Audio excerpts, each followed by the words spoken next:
Hola amadas, bienvenidas, ¿cómo están? Bienvenidas una vez más a este estudio del libro de Mateo.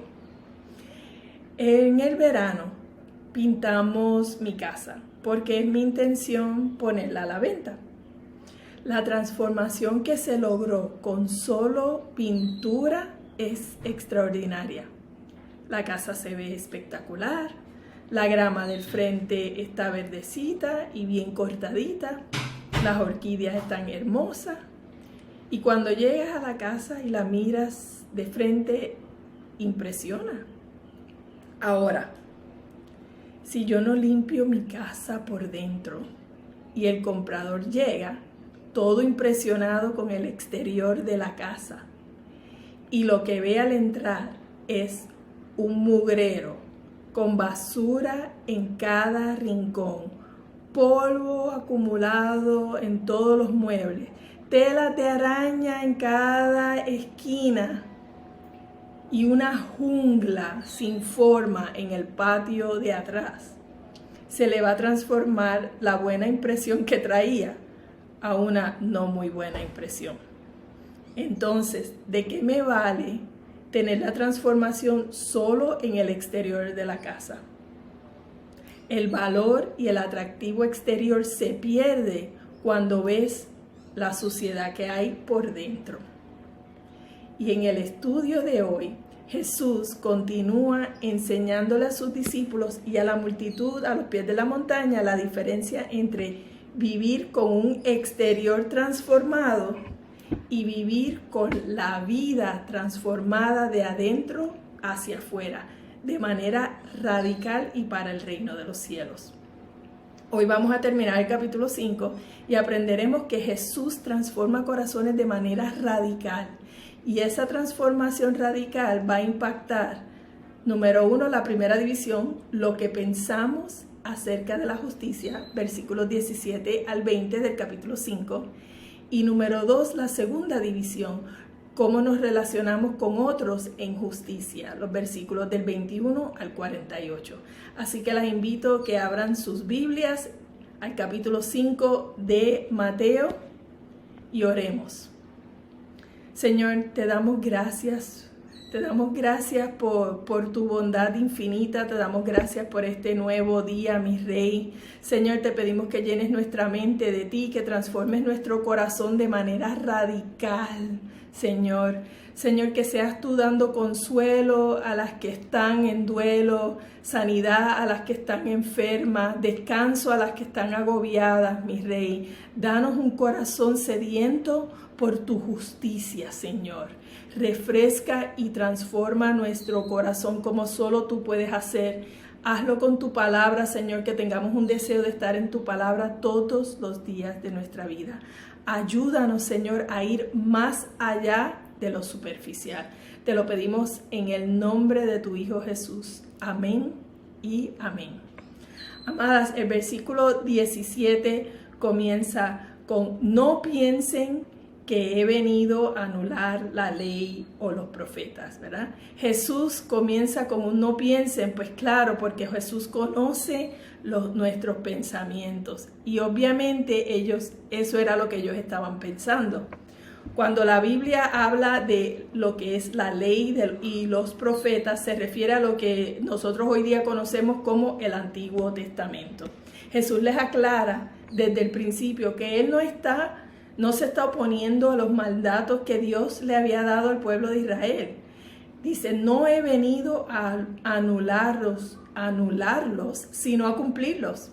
Mientras exista el cielo y la tierra, y todavía existe, ni una letra ni un tilde. Y un tilde es la marca más pequeña sobre una letra. Puede ser un puntito, puede ser una rayita, puede ser un acento. Ni una letra, ni un tilde, ni un puntito de la ley desaparecerán hasta que todo se haya cumplido. Lo que Jesús estaba enseñando era un cambio radical a lo que enseñaban los fariseos y los maestros de la ley. Lo mirarían, me imagino, con cara de susto al escuchar, pero Él les asegura, no estoy reinventando la rueda. sino enseñándoles cómo vivir la ley de corazón. Por eso les dice en el versículo 19, cualquiera que anule uno solo de estos mandamientos, aún el más pequeño, y le enseña a otros a vivir de esa misma manera, ese será llamado muy pequeño en el reino de los cielos. Pero el que los guarde y los enseñe a otros, ese será grande y justo en el reino de los cielos.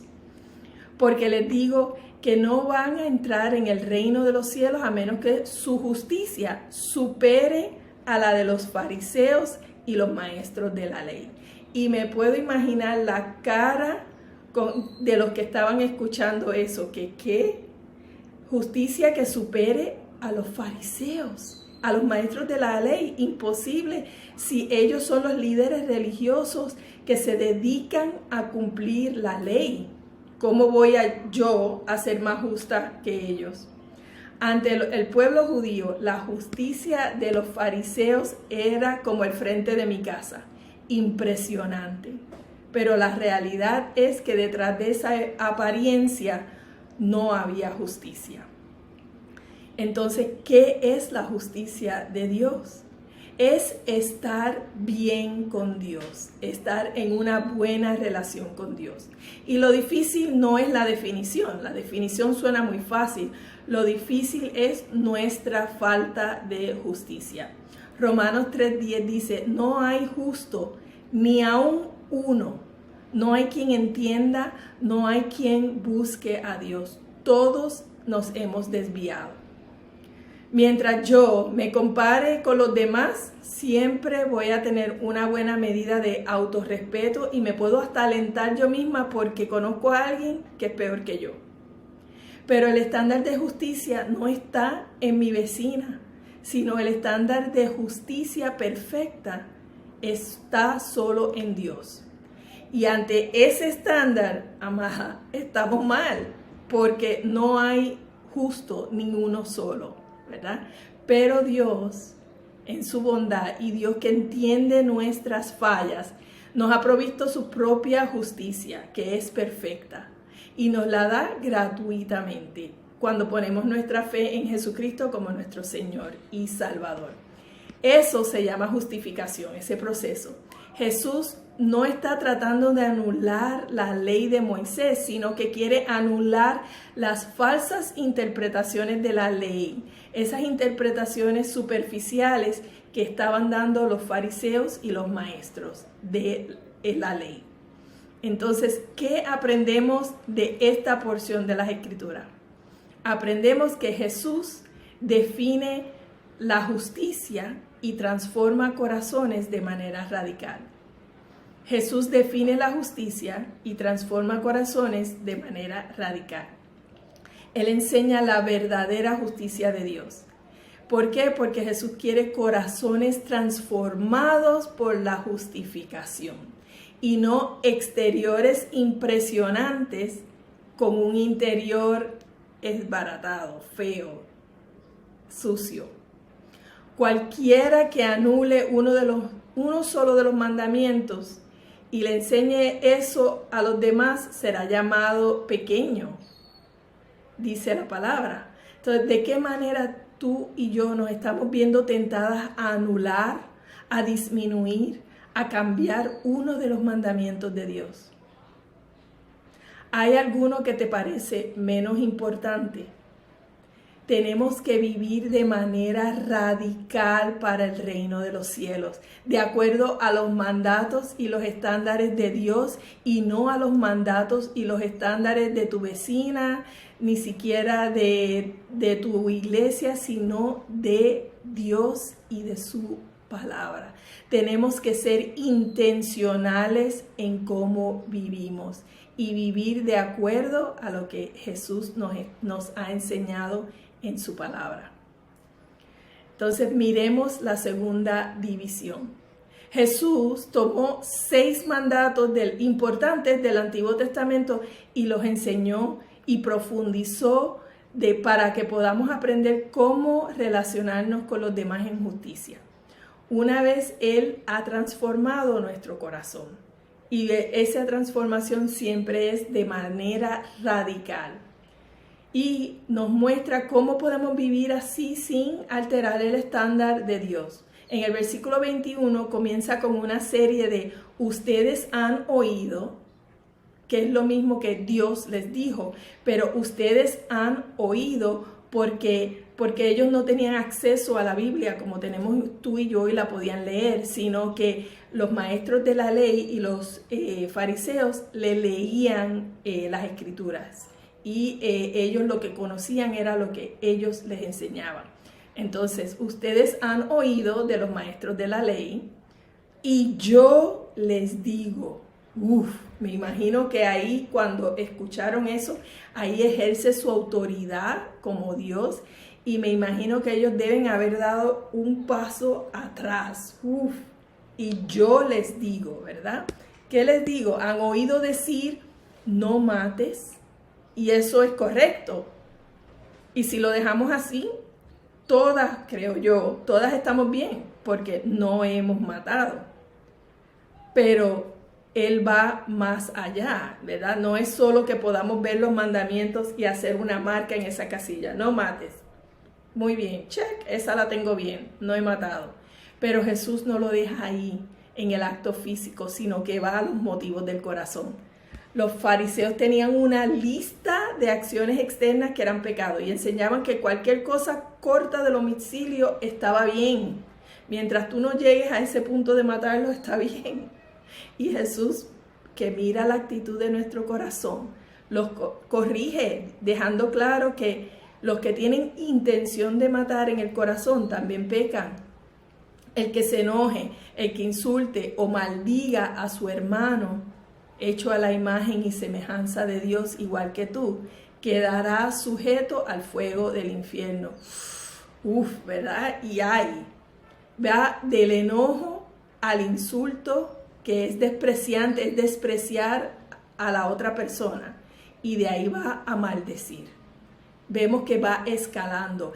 El enojo lleva a la ira y la ira se rehúsa a ser pacificada y busca venganza y lleva al odio. El odio crece en tu corazón y de la abundancia del corazón habla la boca. Así que maldecimos con la misma boca que alabamos y adoramos a Dios. Amada, eso es incongruente. Lo que no podemos hacer, maldecir y bendecir con la misma boca.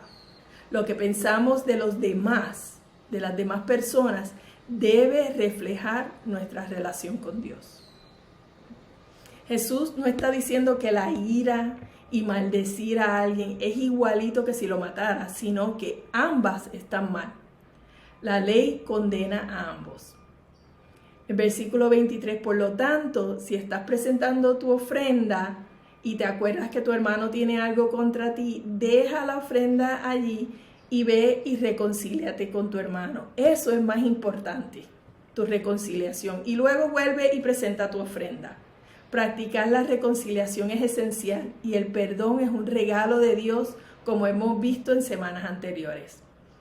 Versículo 27, han oído, no cometas adulterio. Pero yo les digo que cualquiera que mire a una mujer y la codicie, ya ha cometido adulterio en el corazón. El mirar a otra persona con lujuria, con esa malicia, darle máquina a la cabeza, riendas sueltas a la imaginación de lo que haría con esa persona, es denigrar a esa otra persona. Es hacerla como un objeto solo para el placer. Eso es pecado.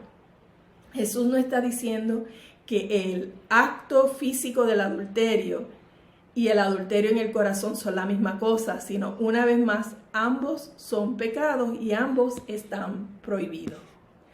Hay quien solo se abstiene del adulterio por temor a ser descubierto, pero en su corazón ya han cometido adulterio. Ese también es pecado. Jesús dice, corta lo que te está haciendo pecar, ¿verdad? Y eso no es un llamado a la automutilación, como muchos han pensado. Pues cortarte una mano o sacarte un ojo no te detiene de pecar. ¿Por qué? Porque tienes otra mano, tienes otro ojo, tienes una mente y una imaginación capaz de seguir y seguir pensando. Sino que el corta lo que te está haciendo pecar es un llamado al sacrificio propio, al morir al yo, a tus deseos pecaminosos y vivir en obediencia. Versículo 31 dice, ¿han oído? El que repudia a su esposa debe darle un certificado de divorcio. Primero, Dios no dio el mandato del divorcio en el Antiguo Testamento. Lo permitió porque conocía el corazón de los hombres, en ese caso de los hombres judíos, su corazón tan duro, no muy diferente a los corazones nuestros hoy día. Ahora, en aquella época las mujeres no tenían casi derecho y los hombres eran los únicos que podían iniciar el proceso del divorcio.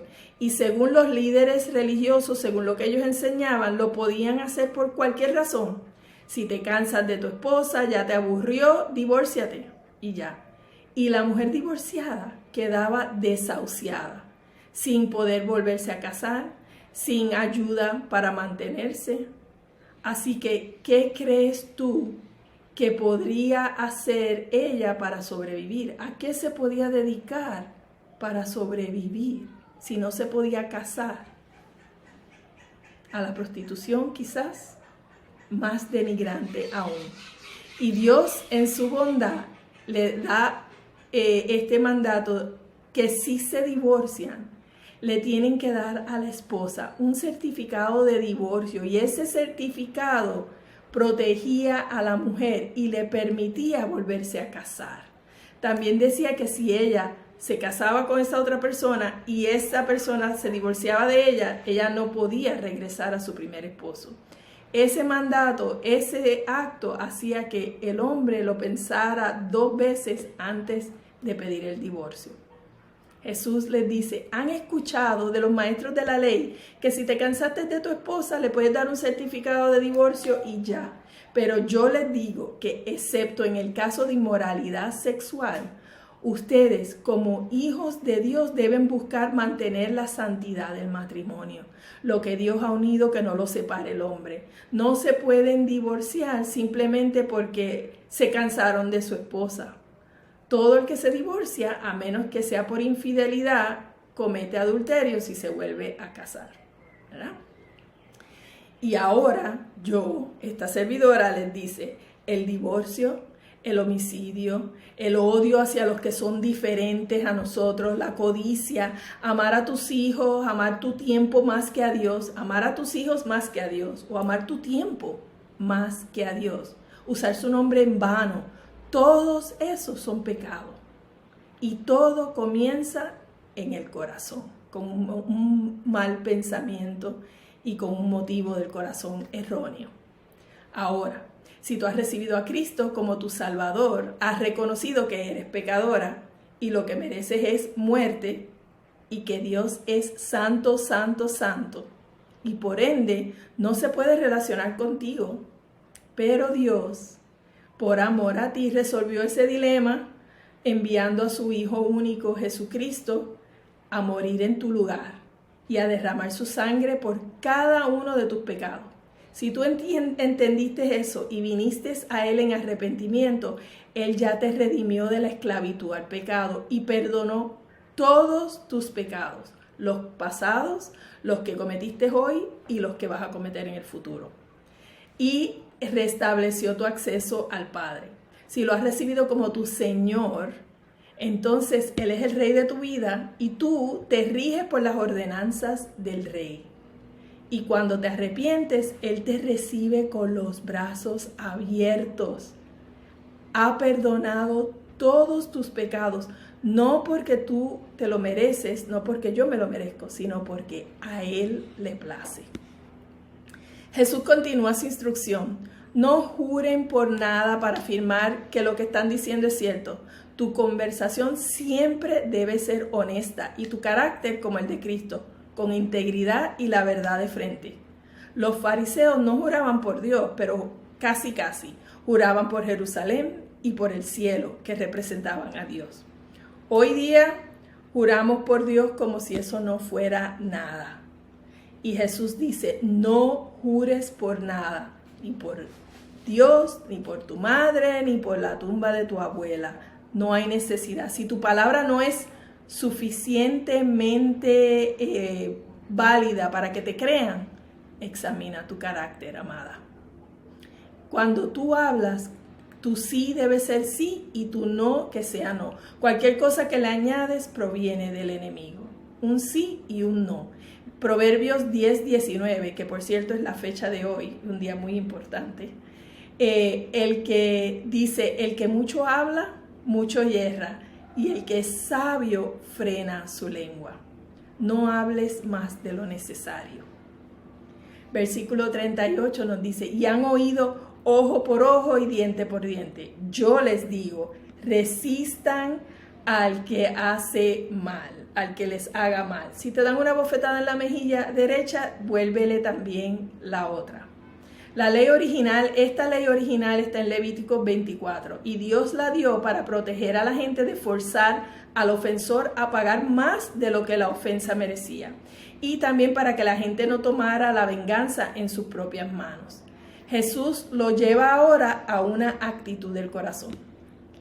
¿Estás dispuesta a morir al yo, a tus derechos propios por no causar que otros sufran?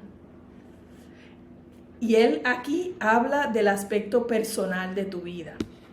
Cuando te insultan, ¿será que puedes quedarte calladita, no responder con insultos, aunque lo que te están diciendo no es cierto o te ofenda?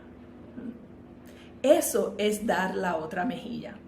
Responder solo echa leña al fuego, crece la situación y no muestra el carácter de Cristo. Versículo 43 dice, han oído, ama a tu prójimo y odia a tu enemigo. Y yo les digo, amen a sus enemigos y oren por quienes los persiguen.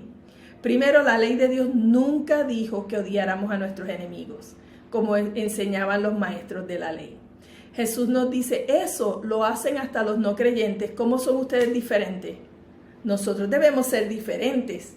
No conformarnos a los patrones del mundo, sino ser transformadas mediante la renovación de la mente. ¿Cómo? Estudiando y meditando la palabra de Dios.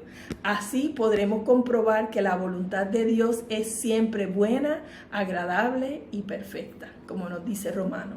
Como hijas de Dios debemos ser caracterizadas por nuestro amor, no solo a los que nos aman y piensan igual que tú y yo, pero también a los que son difíciles de amar, a las personas que son ásperas, a los que son diferentes, los que nos odian y nos persiguen. ¿Cómo? La clave está en el versículo 44. Oren por quienes los persiguen. Oremos sin cesar por los que no conocen la verdad, por los que tienen un corazón de piedra. Orar por amor. Ese amor es señal de tu madurez espiritual. Dios no envía la bendición del sol, la lluvia y el mar solo para sus hijos, ¿verdad? Lo da creyente y no creyente igual. Entonces no nos guardemos el privilegio de orar solo para los que son sus hijos. Por tanto, termina, sean perfectos así como su Padre Celestial es perfecto. Y esto no es un llamado a que tú y yo seamos sin pecado como Dios, porque, eso es imposible, sino que busquemos ser transformadas a diario por su palabra. Hoy no me salen las palabras, amada. Y ejerzamos esa madurez espiritual que hemos adquirido y que estamos adquiriendo, que la pongamos en ejercicio, que lo hagamos. Entonces, ¿qué aprendemos de esta sección? Jesús transforma de manera radical cómo nos relacionamos con los demás. Jesús transforma de manera radical el cómo nos relacionamos con las demás personas. La enseñanza de Jesús en el Sermón del Monte va más allá de los actos físicos, como pudimos ver en esta parte de la Escritura. Nos lleva a reconocer que nuestro problema va más allá de nuestro comportamiento. Es un asunto del corazón. Simplemente amamos y buscamos las cosas incorrectas. No deseamos la justicia de Dios. Solo Jesús puede transformar nuestros corazones de manera radical y transformar la manera en que nos relacionamos con las demás personas. Jesús nos explica que la verdadera justicia va más allá del comportamiento externo, incluye la pureza de pensamiento y las intenciones del corazón. Dios ve los motivos en tu corazón y en el mío. ¿Encuentras que obedecer los mandatos del Sermón del Monte es más difícil que obedecer los mandamientos? Nos hace ir más allá de un comportamiento. ¿Cómo te afecta entender la profundidad de tu pecado? ¿Has examinado la profundidad de tu pecado y cómo te afecta? Examina tu corazón a diario. Saquemos a la luz nuestro pecado, no lo dejemos echar raíces en el corazón. La ira, el odio nos esclavizan. Jesús vino a romper las cadenas de tu pecado y ya las rompió. Entonces, te toca a ti quitarte las cadenas rotas y vivir en libertad.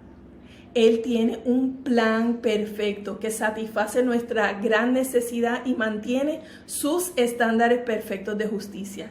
Y Él conoce todo de ti, cada pensamiento, cada motivo en tu corazón, y te ama más de lo que puedas comprender o imaginar. Ven a Él en arrepentimiento y Él te recibe con los brazos abiertos. Oremos. Señor, gracias que aún conociendo cada detalle de nuestra vida, cada pensamiento, cada cosa en nuestro corazón, nos amas de manera radical e incondicional. Gracias que no nos dejas como nos hallaste, sino que nos muestras nuestros pecados para que los podamos entregar, te los podamos entregar a ti y podamos sujetarnos a ti y ser sujetas a esa transformación que tú quieres hacer en nuestro corazón. Señor, queremos vivir en tu presencia todos los días de nuestra vida. Señor, muéstranos tu gloria y te lo pedimos todo en el nombre de tu amado Hijo Jesús. Amén y amén. Gracias, amada. Dios les bendice. Nos vemos la semana entrante.